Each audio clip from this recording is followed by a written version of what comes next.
ang pagpapahalaga ng ating kalikasan na isinulat ko mismo.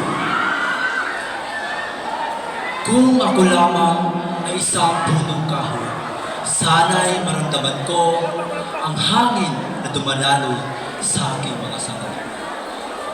At kung ako ay isang ilog, sana'y makita ko ang aking mga alog na dumadaloy sa buong kabundukan. At kung ako ay isang bundok, sana'y makita ko, maramdaman ko ang init ng araw na sumasalubong sa aking mga tuktok. Ngunit hindi ako isa sa mga ito. Ako'y isang tao lamang. Ang kalikasan, oo, ang ating kalikasan. Tila isang bagay na patuloy binaliwala, binago, at iniwan natin sa kalagayang hindi kanais-nais. Dati, ang kalikasan ay puno ng buhay, sigla, tamis, at ganda.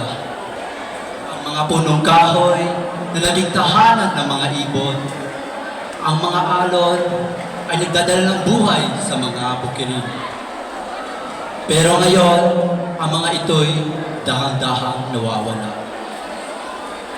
Sana hindi natin kalilimutan na tayo ay may pananagutan. Tayo ang tagapangalaga ng ating kalikasan. Hindi ang mga nilalang na bumabangon upang maging sanhi ng pagkawasak nito. Kaya kung magkakaroon tayo ng pagkakataong magising sa ating pagkakatulong at magsimula ng pagbabago, hindi pa huli ang lahat.